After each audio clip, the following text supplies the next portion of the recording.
Welcome to the Andy Ruther Show. Here is your host, Andy Ruther.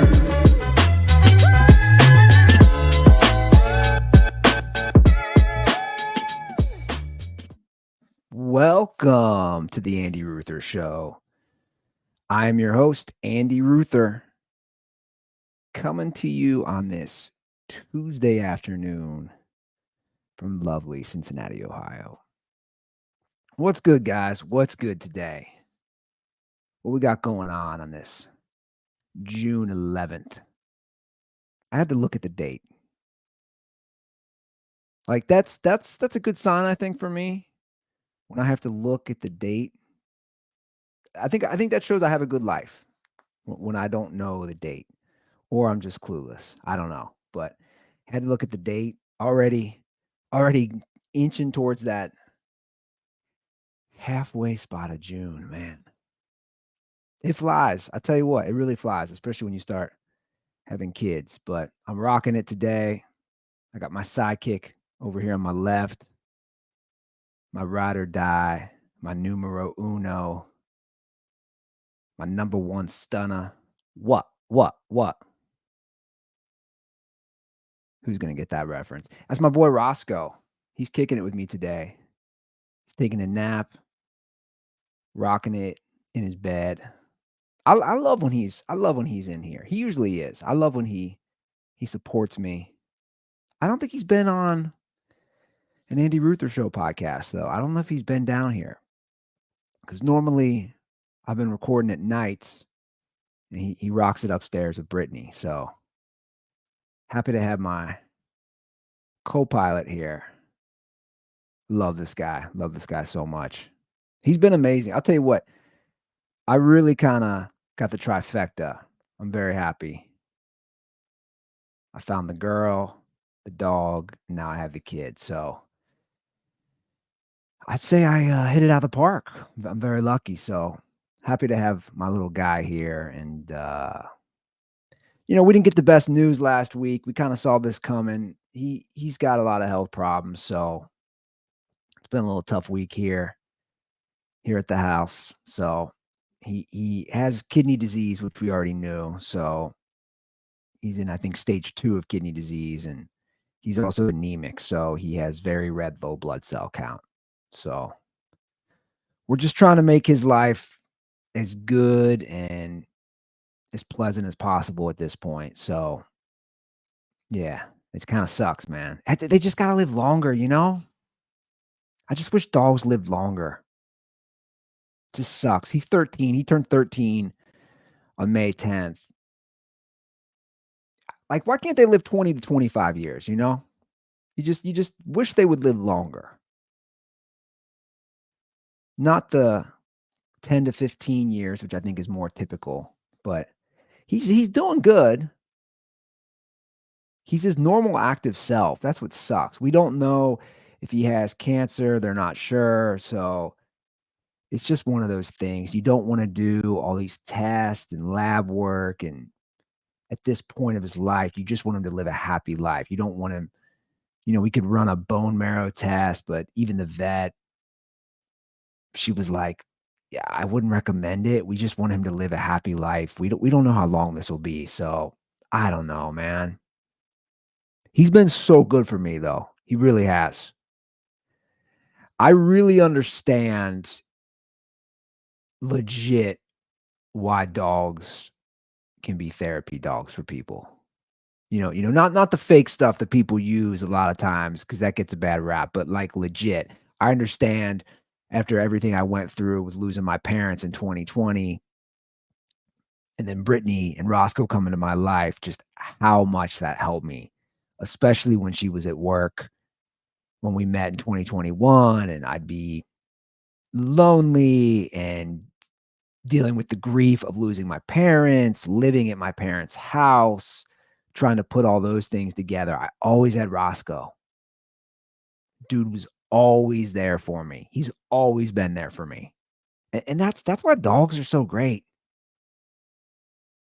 That's why I understand why they're great for a war veteran or somebody who's going through anything challenging mentally, they really all are therapy, man.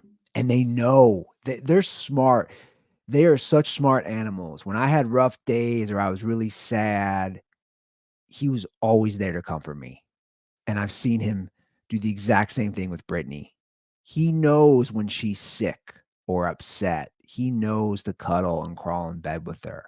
They have great intuition. So he's my guy. He's my guy. He's been my best buddy, the last 2.5 years. I've spent more time with him than anyone else. Any human, anything. I've spent more time with Roscoe. He's totally my guy. And I know everyone understands like how important dogs are. And conversely, like people who don't like dogs, I don't get it because they're the best, right? You come home, they're so happy to see you. You don't always get that from your kid, right? You're not going to get running over to greet you all the time from your kids. No, the dog you will. The loyalty is unlike anything else. So happy to be rocking it today with my guy and just really cherishing these moments we have, taking the walks, whatever it is, because it just sadly it doesn't last forever. And we're just at that stage where we just really want to be there for him. Isla loves him. Now, it's not exactly mutual all the time. I think his thing is, who are you? You just suddenly popped up into our life 16 months ago, and they've had their issues. I should say he's had his issues with her, but she loves him. She just started learning how to say Roscoe, and it's amazing, adorable. She goes, Rocco, Rocco. And every dog now is Roscoe. Like when I take her on walks in the neighborhood, every dog is Roscoe. And now every animal is Roscoe too. So any animal she sees is Roscoe. We went to the Cincinnati Zoo on Saturday as a family. First time she's ever been to the zoo. I was pretty geeked to see that. And every single animal was Roscoe. We're walking amongst the kangaroos because they have this cool kangaroo exhibit where you can walk amongst them. She's wanting to touch every kangaroo. I'm like, you can't do that. But every animal is Roscoe. The gorillas, Roscoe. Everything she saw was Roscoe. It's good to be back in the zoo. I hadn't been to the Cincinnati Zoo in about 5 years, but I had a lot of good memories. We got a family membership now. Made a rookie move, though. Total rookie move. They open at 10 a.m. We got there at about 12:15. Just packed. Insanely packed. And the Cincinnati Zoo, for people who haven't been there, which is probably most of you, it's not that big space-wise. What I mean is it's in an urban area, so it's not in an area where you have just ample space. So it gets crowded and it's a decent sized zoo, but when it gets crowded, it really bottlenecks, right? So if you're trying to see certain animals, it's going to bottleneck. And I was just getting so angry, man. But patience is my weakness, my lack of patience, I should say. There's too many stupid people out there. Sorry, let's just call it what it is. I was so annoyed. The main parking lot was full, and part of our zoo membership passes includes parking, humble brag.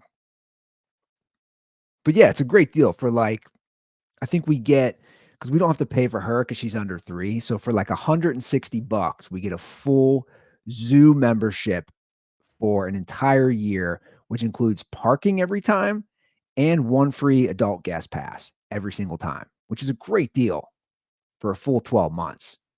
You basically go twice and you've paid that back. But we got there later. So the main parking lot was full. Then the one above that was full. So we had to park decently far away and walk with all the other people. And I was just so annoyed. I get annoyed because people people in public are just not aware of their surroundings. And that will annoy the hell out of me. People who move slowly, people who just stop in the middle of a walkway. Again, it's a pack zoo. It's not that big space-wise, and people will just stop in the middle of a walkway with their stroller and 2 kids. And that type of crap drives me crazy. It drives me crazy. The stupidity. And the amount of people on motorized carts. I know this isn't anything new, but I'm sorry. The amount of just gross people on motorized carts. Maybe you should walk. Maybe that's why you're in a motorized cart. Maybe you should walk. Maybe you should try to lose some weight. I'm just going to call it what it is. Or the people who don't even look obese. And they're, what are you doing in a motorized carts? What are you doing? And then they're wheeling them into the exhibits. Right? Like sometimes you got to go underneath things and it's a tight window. It's just, what are we doing? What are we doing with the motorized carts? Get those steps in, man. Walk. Come on. What are you doing? Why are we doing this? That type of crap, that's some Midwest crap. Just obese people in motorized carts, right? You see it at the zoo, you see it at Walmart, you see it at a Costco or Sam's Club. I've always wanted to just go up to somebody and say, "Why do you need this? Like, why do you need this?" I saw a dude in a motorized cart, and then he just pulled it up to the gorilla exhibit and then just got right out so that he could get closer to the window and walk over. I'm like, what? What are you doing? You clearly don't need it. You got right up. So, like, anybody can rent them at the zoo. They literally have signs on them that say "Rent me." If you got a disability, yeah, that's cool. I wonder what the percentage of people who don't have an actual physical disability who rent these carts at amusement parks, at zoos, at any public place. I bet it's like under 10%. If I had to guess, it's like under 10%. And I know I'm probably preaching to the choir on this. By the way, before I forget, I have a hotline now.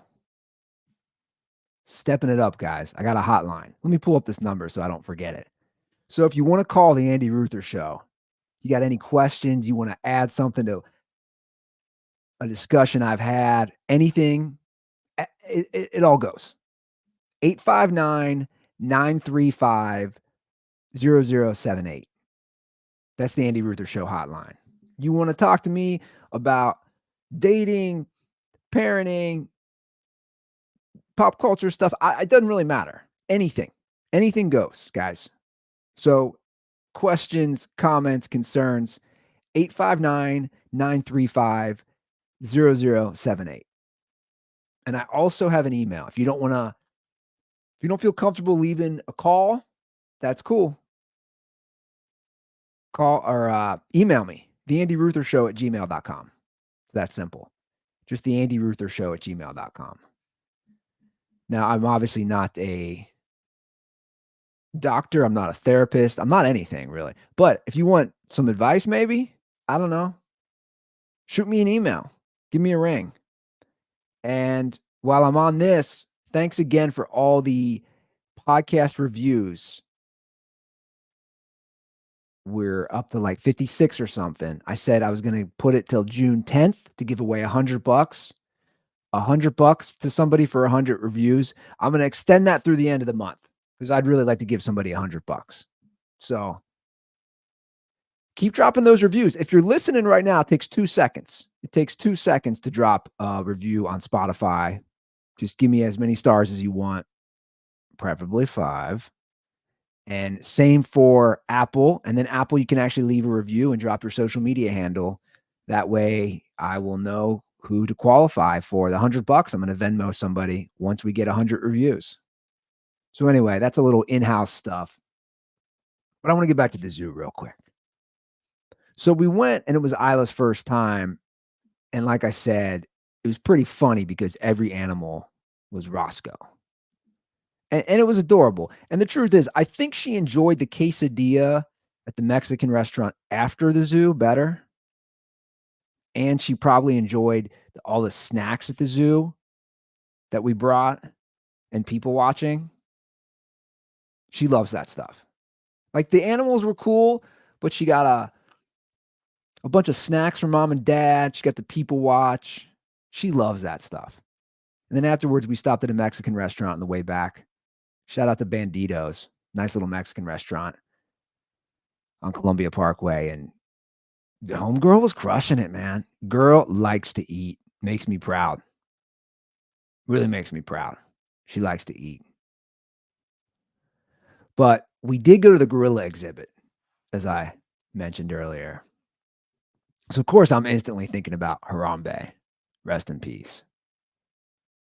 It's crazy seeing the gorilla exhibit and knowing that a kid went in there. So this is my second time at the Cincinnati Zoo since that happened, since the infamous Harambe murdering on May 28th, 2016, when this kid gets into the gorilla. What do you call it? What do you call it? The gorilla compound, the gorilla confines. I don't know, but it happened 8 years ago, and this was my second time at the zoo since then. And you're just like, how does this happen? So many questions. And of course, I just kept thinking, or I should say, wondering how this happened. And also, like, let me just pull it up, because I went down a rabbit hole. You know, I had to. We all know how much I love Harambe. Like, I was probably more obsessed with Harambe memes, Harambe jokes than anybody. I literally, above me, have a Harambe framed photo, framed painting. What do you want to call it? It says, what does it say? Heaven has one more gorilla angel. So I bought that. I bought that and had it professionally framed. That's how much I love Harambe stuff. And then I bought a second one the same time. You guys can see this. It's like a remake of the famous painting of Jesus being crucified, but it's Harambe being crucified. I forget which artist did this. Very offensive to a lot of people, including my mother at the time. This was above my bed in Los Angeles, by the way, guys. And if anybody wants this, I will ship it to you. For real. I'm on my own money. If anybody wants Harambe being crucified, it's in perfectly good shape. It's in a frame. I had it professionally framed. I will ship it to you. So just DM me.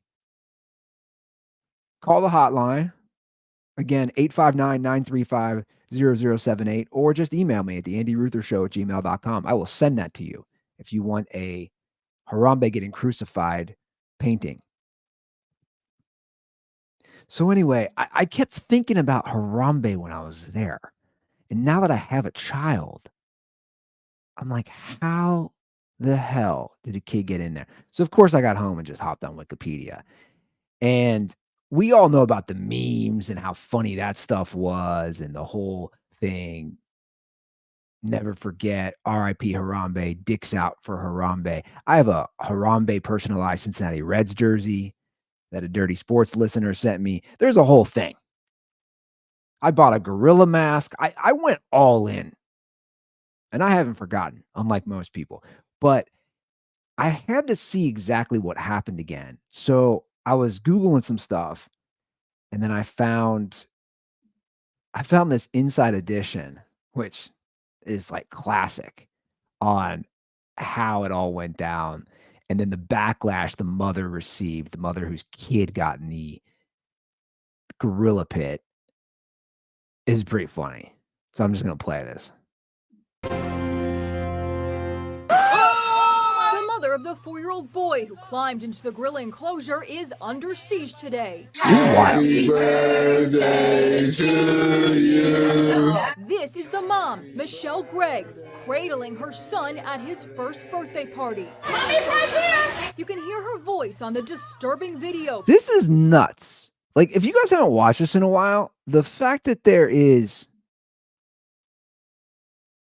you know, a kid in a compound with a 400-pound gorilla, and she is just saying, "Mommy loves you," hoping that, this thing could literally just eviscerate this child like this. Being seen around the world, trying to comfort her son as the 450-pound silverback gorilla named Harambe drags him across the moat. Mommy loves you. Mommy loves you. I love you so much, I don't pay attention and let you get in a gorilla moat with a 400-pound wild African beast.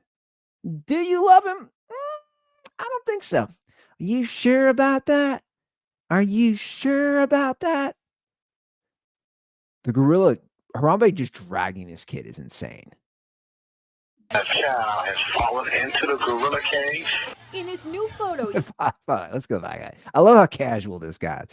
It's like, a child has fallen into the gorilla cage. I'm on my break, but you might want to come over here and handle this. Mommy loves you. A child has fallen into the gorilla cage. Like, the dispatch guy could not be more calm. He's like, I'm crushing some Cincinnati three-way chili, but you might like to know there is a 3-year-old child who's currently getting his ass whooped by a 400-pound gorilla. But I'm going to get back on Tinder because I got a fine piece of ass that's been messaging me. This new photo, you could see the tension of a zookeeper as she runs to lend assistance. Look at the gorilla and the boy behind her. An online petition, Justice for Harambe, calling. This is where it gets funny. An online petition, Justice for Harambe. By the way, I agree, Justice for Harambe. For the mother to be prosecuted has more than 300,000 signatures. Tens of thousands of people have taken to social media to demand she be investigated for child neglect. The woman who shot the now famous video says she... Oh, by the way, like, I don't disagree with that stuff. She was never charged, for the record, the mother. And, like, accidents happen. I just, like, I'd love your guys' take on this. Is this an accident? Your kid gets in this massive area with live gorillas? Like, that's not really an accident. And you'll hear this next thing. The woman who actually shot these videos claims the kid was telling his mom the whole time he was going in there. Listen to this. Heard the child tell his mom he was going into the enclosure. I heard the exchange while I'm waiting. The little boy, I'm going to go in. No, you're not. I'm going to go in. No, you're not. The mother turns around to her other children. The child's father. So it was a game of like, yeah, I will. She's like, no, you're not. The kid's like, yeah, I will. I mean, that's crazy. Maybe grab the kid. I don't know the situation. I don't know how many kids she's got. Identified as Dion Dickerson was not at the zoo with the rest of his family. Where were you, Dion? We could use your help here, Dion. Come on. This woman says she knows all about the onslaught of criticism Michelle Gregg is experiencing because she has the same name. Okay, this next bit is great. So this woman has the same name as the mom whose kid went into the gorilla pit. And so idiots online, because we all know how dumb trolls are, idiots online go after her, and it's the wrong Michelle Gregg. And I love how she goes on Inside Edition with a Cleveland Browns flag in the background. Like, what? That's the best background we could do? You're gonna like, you should got that Browns pride of just the crappiest team ever. And look at this woman. One of the messages were very rude. They were saying that I should have been the one to die and the gorilla should have lived. The Michelle Gregg Under Siege posted a message.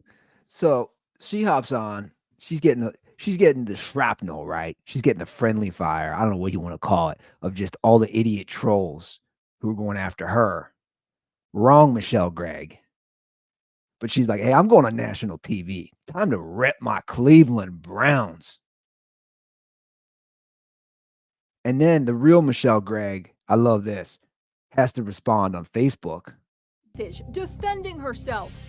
As a society, we are quick to judge how a parent could take their eyes off their child. And if... Yeah, see, here's the thing, Michelle. Like, I know now that I have a kid, you literally, there's a difference between taking your eyes off your kid for a second while you're cooking dinner and taking your eyes off your kid when they're around animals that could literally kill your kid in 2 seconds. Right? Like, there is a difference, Michelle. That's what she doesn't understand. Like, I've taken Isla to the pool twice. I've taken her to our neighborhood pool, and my little brother has a pool. My eyes are never off her, ever, around the pool. Ever. That's basically the zoo. You're around 400-pound wild gorillas, and your kid's telling you he's going in. He's like, I'm going in. And she's like, no, you're not. He's like, no, seriously, I am. And you took your eyes off him. That's all I'm saying. You can't take your eyes off. He sounds like a wild kid. anyone knows me, I keep a tight watch on my kids. Accidents happen. That's what I'm saying, Michelle. That's not an accident. An accident is you knock over the bottle of milk or something. The kid doesn't accidentally decide to go play patty cake with Harambe. I'm just saying. There's difference, Michelle. Come on. We're also learning more about Harambe the gorilla. He just turned 17 years old the day before he was shot to death. That's insane, man. The guy was just legal to see R-rated movies, and he got gunned down? Unbelievable. He was born in captivity in a small zoo in Brownsville, Texas. This man won a contest to name him and chose a Swahili word. It means to pull together, to help each other, sharing and caring, and come together. That guy looks like he should be on a sexual predator list, the guy who named Harambe. What's wrong with that guy? It's like, yes, sir. It means come together, pull together, and please don't look in my basement because there's tons of dead bodies underneath the floorboards. Harambe was transferred to the Cincinnati Zoo in 2014. This video was shot on his first day in his new home. Now animal lovers are furious over the loss of this magnificent animal. But thank goodness, the little boy is alive. I like how he's giving him a wedgie here. This is always the funniest part to me of the video. Harambe, it's like he's a high school bully. He's grabbing his pants and he's like gonna give him the just worst wedgie of all time. Inside Edition. I think my mom used to watch that crap. That's insane though. That's absolutely insane. It's crazy how that happened. And then I went to the Wikipedia page, right? And dude, they act like Harambe got shot in a drive-by shooting. It literally says cause of death, gunshot wound. like he was in some gang violence. Cause of death, gunshot wound. It actually really is sad though. I'll be honest. I as a guy who loves animals, and I legit do, and one of my bucket list travel experiences would be to go to Africa on a safari. I love animals. I love watching nature documentaries. I love learning about animals. I love the history, the evolution. I think it's absolutely amazing. It's sad. It really is sad because they are beautiful creatures. And the truth is, even going to the zoo, I'm not saying I'm like a big animal rights person, but even going, I'm like, this is kind of messed up, them being in captivity. I enjoy seeing them up close. I think it's awesome, but I'm also like, I don't know, man. This isn't cool. You're kind of enclosed. I'm not going to petition. I'm not going to boycott. I have a zoo pass, so I'm not saying I'm doing that. I just think I'm like, these things should be roaming. These gorillas should be roaming. These elephants should be roaming. These beautiful manatees are stuck in this little aquarium. I don't know. So it's messed up. Don't get me wrong though. The memes are hilarious. The memes and the fallout from all this was next level.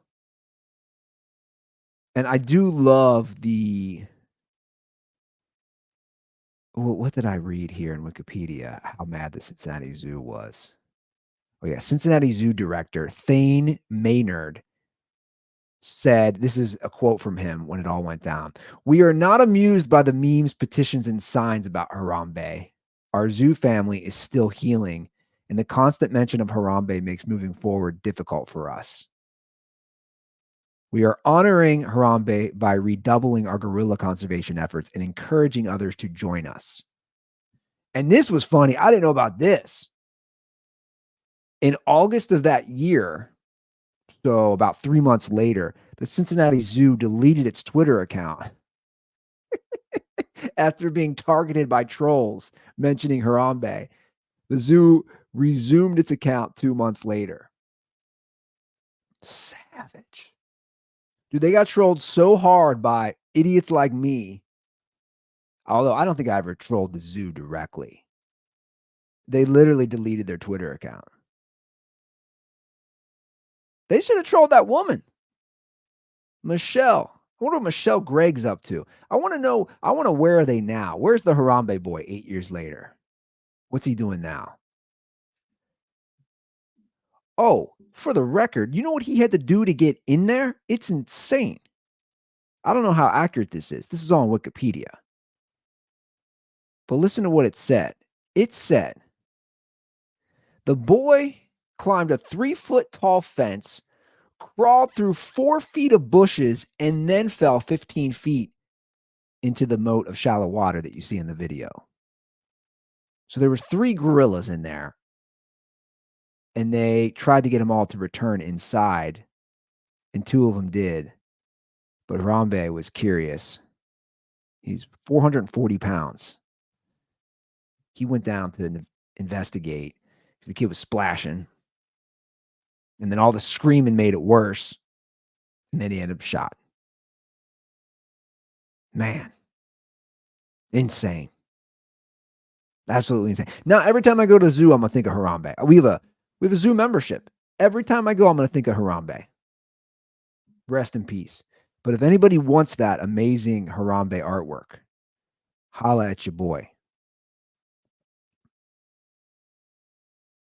I love seeing Isla reacting and stuff, you know?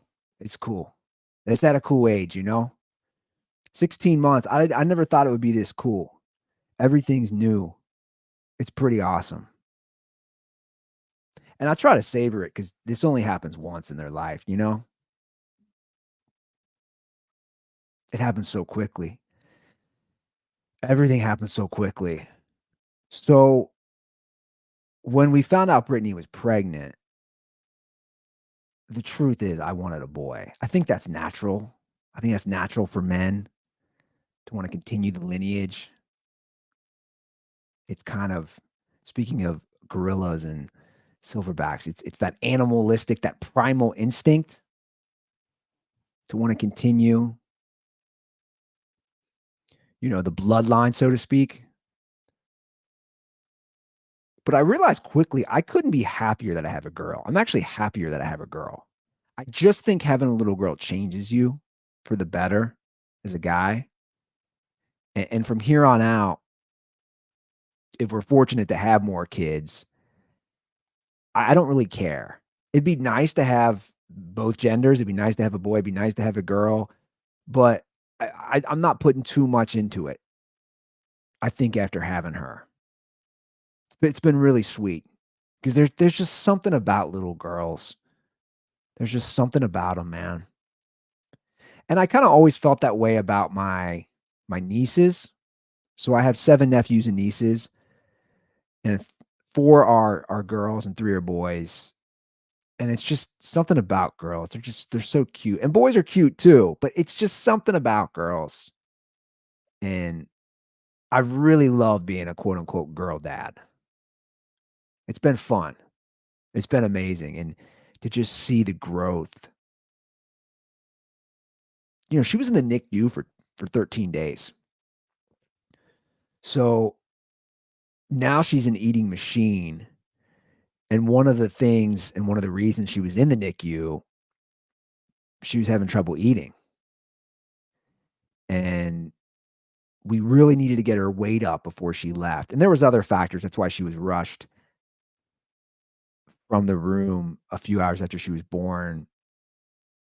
I don't even know, what do they even call it? The room they put you in after birth, but her temperature had dropped so low. So she had hypothermia and then she wasn't eating. So there was a lot of factors which kept her in the NICU for 13 days.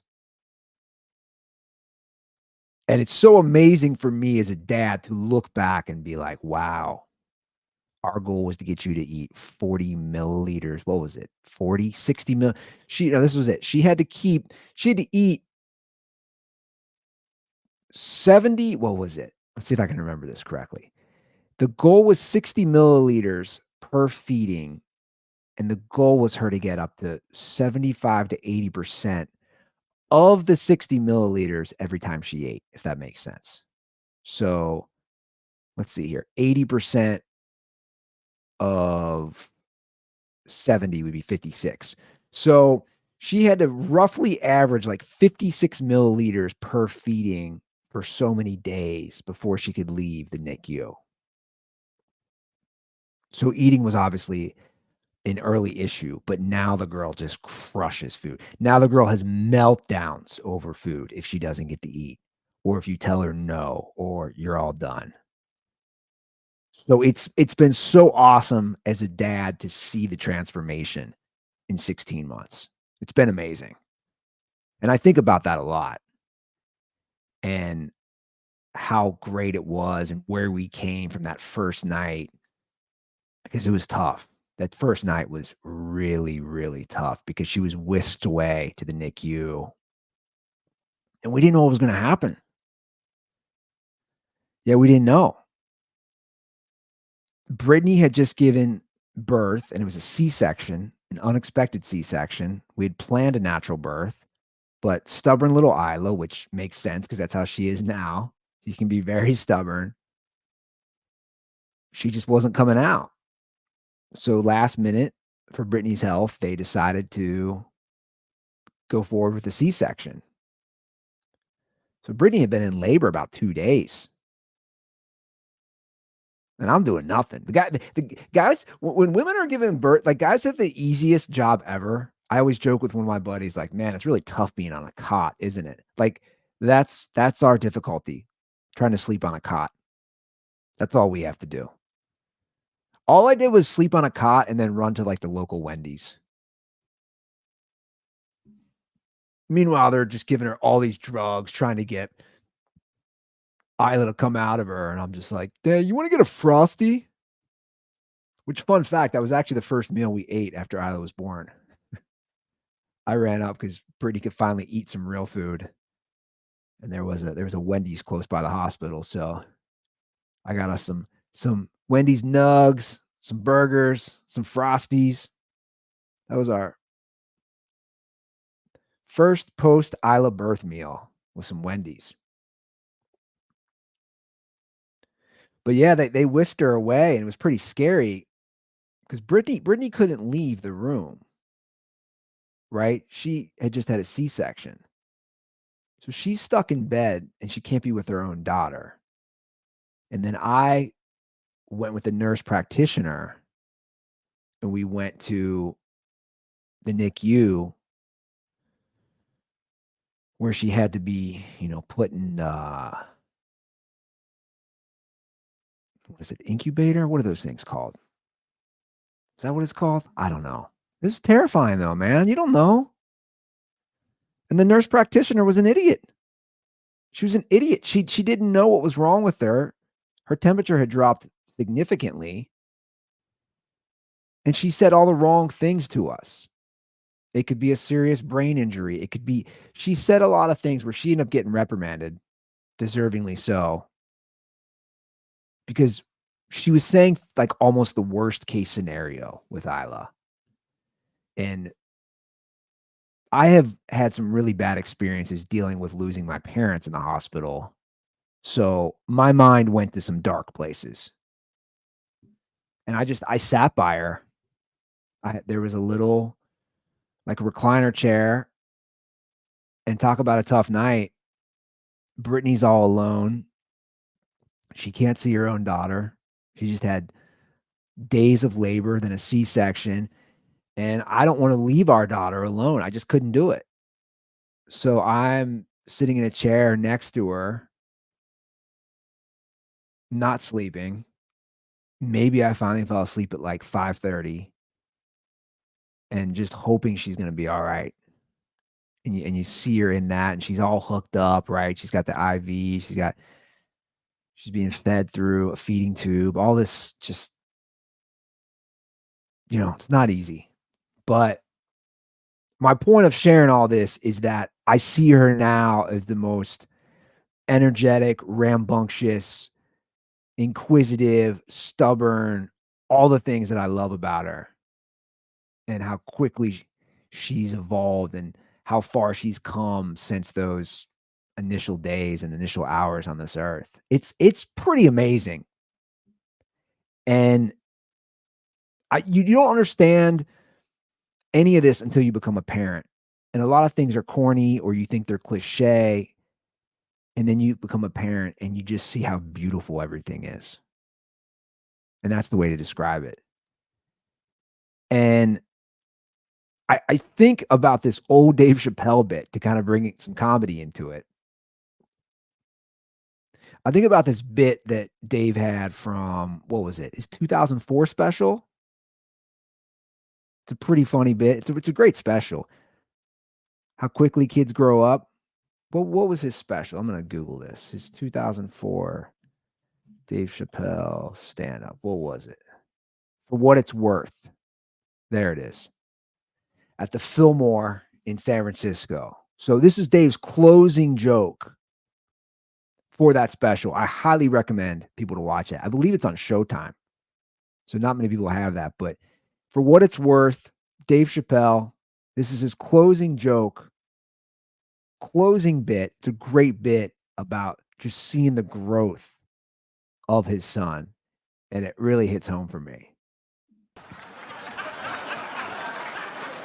You guys, man, thanks, man. It's been the best year of my career, by far. I appreciate you guys watching me. Because I do it for my kids, really, man. And my kids are off the hook. You think I'm a bad motherfucker. Wait till you see the 2000 model Chappelle. This nigga is off the hook. My sons are bad. My oldest son is 3. This nigga made me a necklace out of macaroni. I said, this shit is baller. He painted the macaroni green and put it on a string.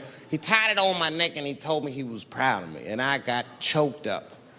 And he thought I was sad. That's how smart he was. He says, are you sad, Daddy? And I said, no, I'm not sad.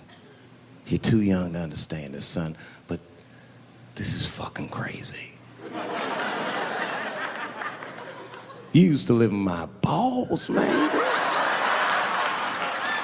Now you making jewelry out of macaroni. You a bad motherfucker. Long live Chappelle's. That's such a great bit. That's such a great bit.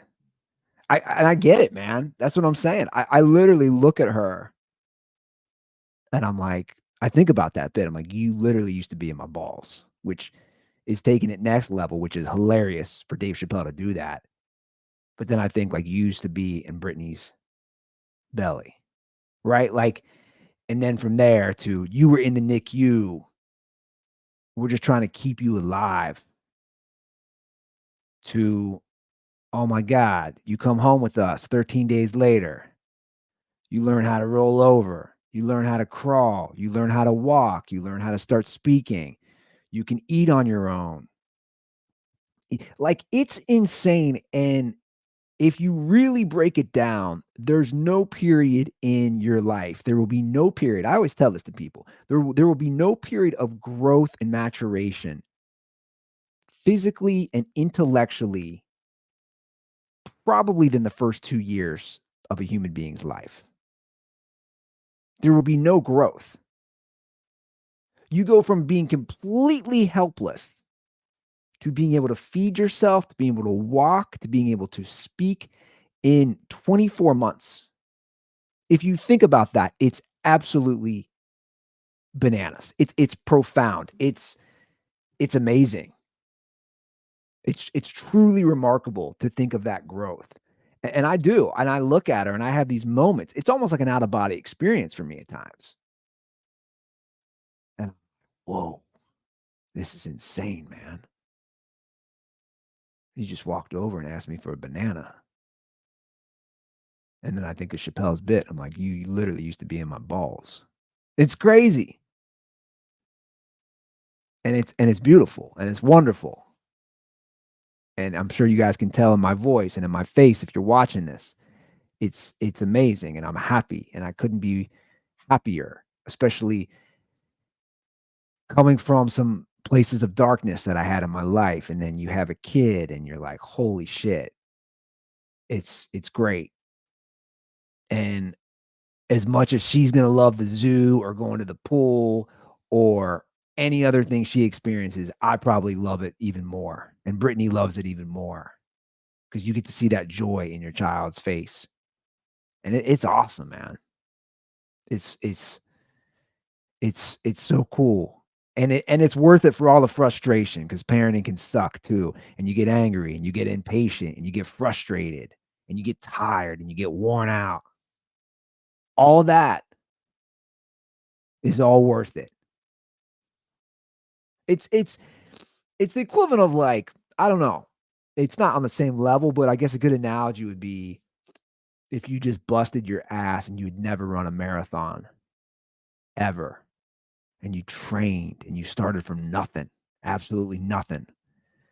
And all the days of the blood, sweat, and tears and the mental and emotional fatigue. And then you cross that finish line at 26.2 miles and you're like, I did it. That's what it's like with seeing your kid grow and mature and all those things. I don't know. I was talking to somebody the other day about it and I was like, what's the equivalent of the growth in the first 2 years of a kid's life? What's the equivalent? I go, and I don't know if this is apropos or even logical. I said, it'd be like me. I'm 42 years old, almost 43 years old.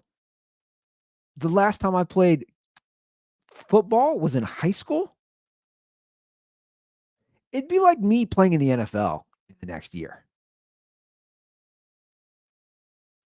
Right? Like that's the difference. You go from nothing to doing all these things as a kid within 24 months. It'd be like me playing on the Bengals for the 2025 season. Suddenly I'm playing inside linebacker for the Bengals when I started with nothing. To me, like that's the analogy. And maybe that's a crappy one. I don't know. But since I'm a sports guy, I think about that stuff. That's how far kids come. And so quickly. And it's fascinating. And I should know this because, again, I love animal shows and I watch these shows and you watch these documentaries and you're like, whoa, that little lion, man, couldn't even eat for himself, was still sucking on its mom's tits. And just a couple years later, he's killing gazelles. He's eating raw antelope. He's messing them up. He's joining the pack. I guess it's the same thing. But it's a fun journey. It's cool to see. I want to ask this last thing before I get out of here. Am I a dork? And probably yes. At what level of dorkdom am I? I want to know. How big a dork am I? I would love to hear some feedback on this. I bring this up because I was getting ready to go to my little brother's house and he has a pool. And I had on my swim trunks. I had on my tie-dye Bill Walton Pyramid of Success shirt. Rest in peace, Bill Walton. A classic dirty sports shirt, which I made a tie-dye of.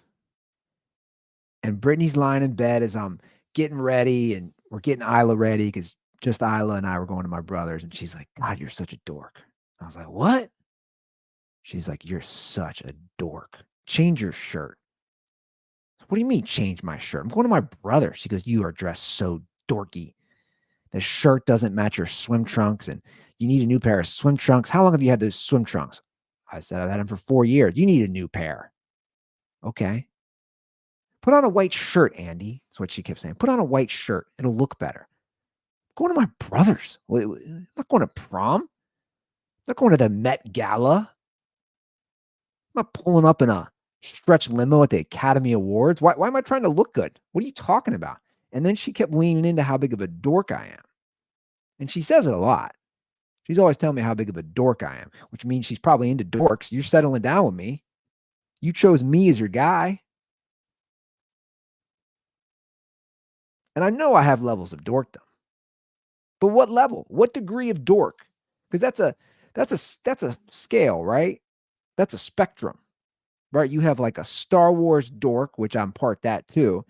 You have the guy who's like, well, I know every single character from Star Wars, and I'm also a big fan of every single Marvel movie. I've read all the books, all the comic books.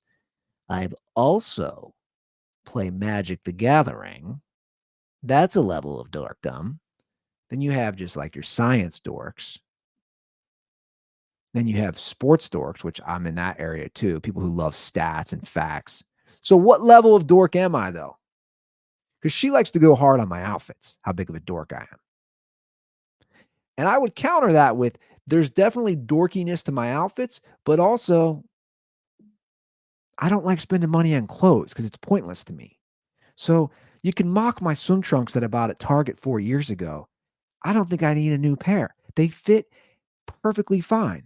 Why should I waste money on a new pair of swim trunks? And what's wrong with the Bill Walton tie-dye shirt? I'm not trying to match. I'm going to my brother's.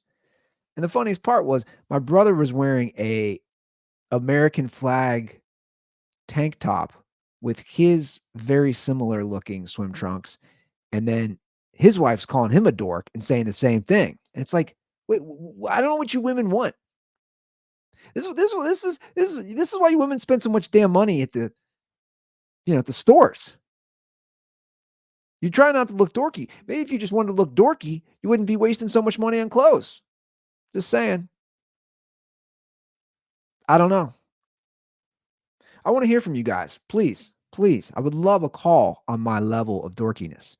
859-935-0078.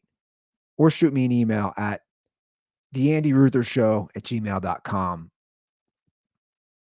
And lastly, get those reviews in. Again, I'm sending a fat hundy, a little Benjamin Franklin. Somebody's getting $100 via Venmo if we get to 100 reviews. And I'm trying to do this before the end of June. So it takes 2 seconds. If you're listening right now, just drop a rating. Drop it in Spotify. Drop it in Apple. Leave a comment. I'd love to hear from you guys. So that's it. Thank you guys as always. I appreciate the support. I've had a lot of very sweet messages sent my way or reviews that have really, really meant a lot to me. And I'm excited to continue to do this and take this show in different places. And I have a lot of other stuff in the works for my YouTube channel, for my social media stuff. So make sure you subscribe on YouTube, subscribe on all social media, and we'll get out on that note. All right, guys. Much love. Have a great week. Peace.